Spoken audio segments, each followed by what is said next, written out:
Without any further ado, I'd like to introduce Dr. Fabio Gomes, who is based at Manchester's Christie, and he's coming to talk to us about his fantastic ALK education program that he's setting up. So without any further ado, Dr. Gomes.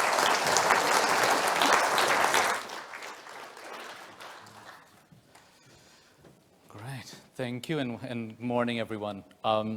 So thanks for the introduction, and you already know who I am, but to tell you a little bit about me. So clearly not from the UK, you can tell by my accent.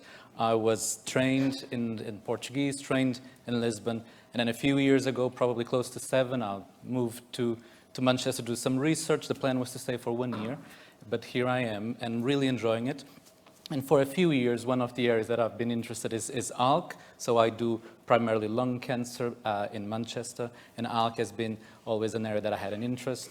I've met quite a few patients in clinic, and there's something different about the ALK as well. So it's quite special for me to be here. And when I was coming down yesterday, I was thinking, how special it is that this has become such a big group. I remember when it was a very small meeting, I was just telling Deborah in Manchester, and I think it was a room maybe with 10 people.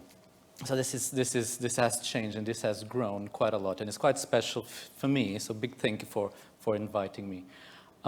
So essentially, what I'm here to tell you about, and I won't talk too much because, as you probably guessed, there's going to be a little bit of work on you as well. But essentially, what I want to talk about is the ALK education program. So I'll take you through some slides, but some of you as well might be familiar with this. So a few years ago, we did something called the ALK project. And essentially what this was us thinking, well, there are patients coming through hospitals all across the country. Some hospitals will see a lot of patients. Some hospitals might see 1-2 patients a year.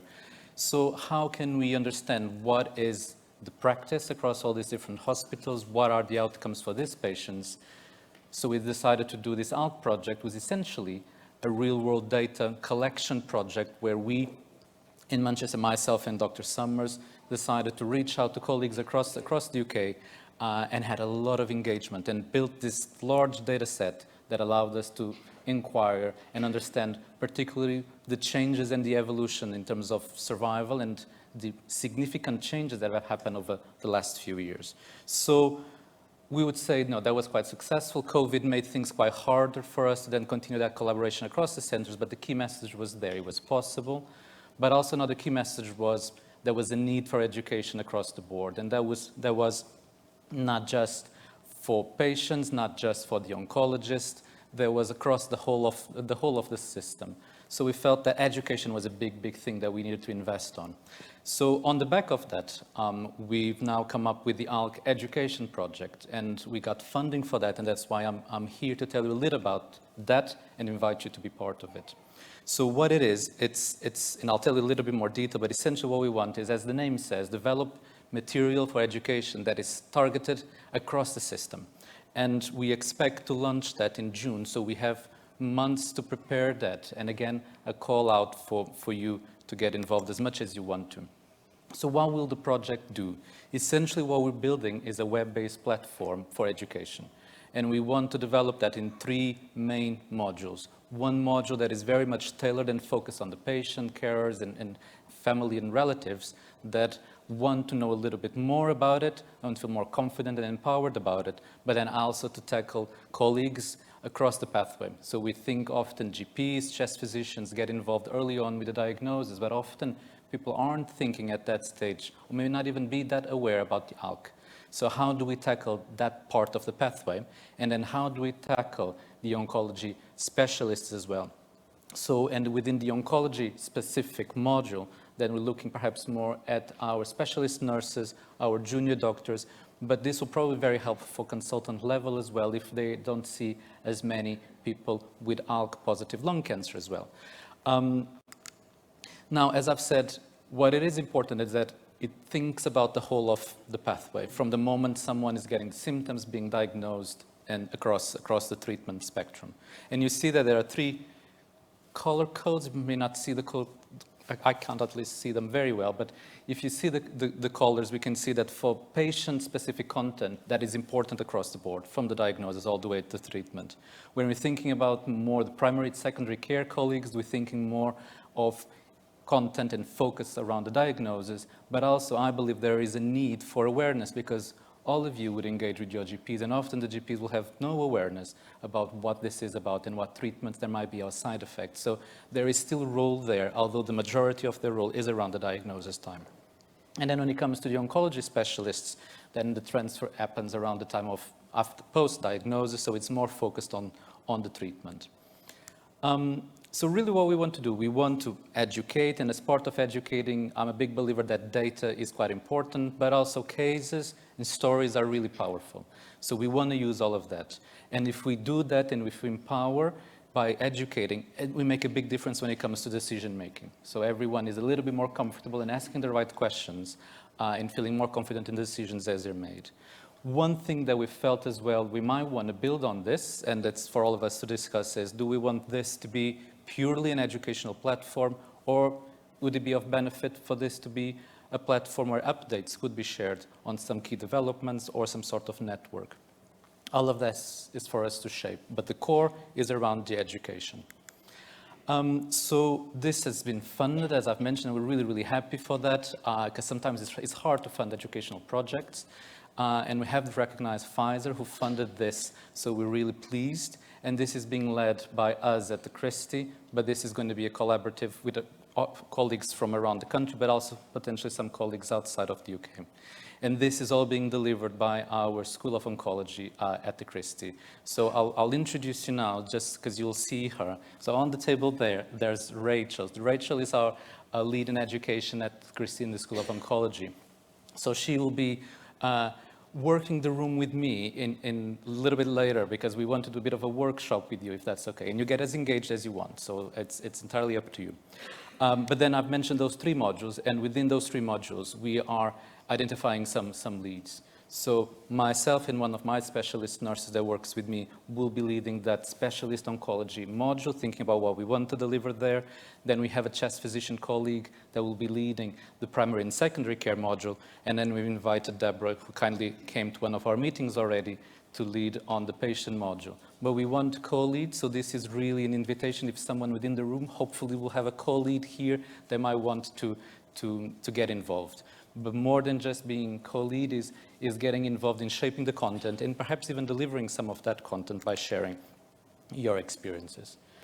We've had a lot of discussions thinking, what is the best way to do this? You know, there's so much things out there. There's a lot of content already. Sometimes it's just hard to find it, but what is the best way to engage? And what we felt could work really well was thinking, what are those frequently asked questions that we could have along that pathway? That is something people could relate with. What were those questions that you've had in your heads that you think the oncologist should have in their heads, for example? What are those questions? And can we use frequently asked questions to shape how we deliver that content, instead of being something quite static that, you know, I'm going to tell you a little bit about ALK, and it will go on and on. We need to have something that engages, that is helpful, that is short, focused content. So we felt that could be a good way to deliver that. So essentially, we would really want your input in what are those questions that you think, from your experience, and Duncan just said, and they really resonated, thinking you are the experts on living with it. So what are those questions to guide you and others that go through that journey as well? But what might be the questions that you have hoped you were asked at some point by the healthcare professionals? How can we highlight those questions to them? So you have a chance to shape a little bit the content that will be then presented to the healthcare professionals as well. And then the third bit is, how do you like to learn? And I don't think there's going to be one single answer. We all learn differently. Some people really like, quizzes, for example. Others like something a bit more visual. Others like to read. So there's no single answer that is going to work for everyone. But understanding what might be the interest of the majority could be a good way for us to help shape it. So the first question is really, what are those questions for you that are relevant? So we came up with a few potential ones, thinking around the diagnosis stage, thinking around the treatment part, and thinking about diagnosis. You can see, and I'll read them out loud to you, but who gets it? How common is it, for example? How is it diagnosed? Should I have my head scanned? All these questions, you may have had that at some point. Are my children at risk? That was something that I was asked as well in clinic. So there are all these questions that you might already have that probably they came up around the time you were diagnosed. And I'm sure there are many more. And then when discussions around treatment happen and all of that initial information sink in, you probably will have questions around what treatments may I have in the NHS? Will I have a say in which treatment to go? Am I eligible for trials at this stage? Should I be considering a clinical trial at this stage? What type of scans am I going to have regularly, et cetera, et cetera. So you can see examples of questions that we were reflecting on, but again, you are the experts of living with it. So that is the first ask.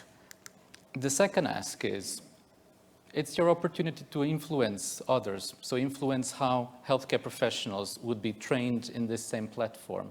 What questions would you have hoped you were asked? Or what sort of content you actually would like them to focus a little bit more as part of this educational content. And then it comes down to how to learn. And just to give you some examples, there are many things we can do. And probably the trick is going to be in the mix, so you have a little bit of everything. But you could really function really well and really enjoy chunked information. So you could have something like this, where we're clicking and we're getting pieces of information, and that is a way for you to get more engaged and go through the whole content. Or you might really like short quizzes, and you have short bursts of information and quizzes, and that might be your best way of learning and engaging with it. It has to work. We don't want this to be something that is there, and people feel, oh, it's too long. There's too much. This is not relevant to me. And then you could have something like this if we want something with quiz. Or we may not want a knowledge check at all if you don't feel that that is a need for that, which is something we have been discussing. Is this something that we want or not? Or you might really enjoy animated videos, and they might really capture your attention, and that is a type that might work best for you. And then we can look at different approaches, and some people really like seeing others. The way to engage is by seeing someone else talking, and that could be, could be an actor, it could be one of you, if you like to share experiences and address some of the questions we are putting there. So there are many ways we can address this, and as I said in the beginning, I won't be talking that much because I want to do a little bit more listening, because as you can see, we are at that stage of developing this. So we're really excited about that. We have the funding, which is often the limitation. We have a whole school of oncology behind us to make sure we deliver that. So we are here to get your participation. As I said, as much as you want, there's no obligation at all. But we want to do a little workshop here where myself and Rachel will share those questions with you and ask that within your groups, discuss, and then obviously we'll come and talk to you as well. But you've noticed before I've said, get engaged, helping us get those questions, but also you may want to get engaged, and we would love that if you want to be part of it by co-leading, by participating, sharing your experiences or even your answers to some of those questions in video or by writing about it. So we've put the name there of Alex, who is helping us coordinate all of that. So if you could keep that email in case you want to reach out, please do, and we can put that again on the screen. In summary, this is what we're proposing to do, a little workshop all together here about those points. Main questions that you have, main questions that you'd like the healthcare professionals to think about. The third is around how would you like to learn. All this will be handed over to you. And then the final question is, yes, our focus is primarily education, that content. Is there any other functionality that you think this could be quite helpful? And how do we link this with your own web portal as well?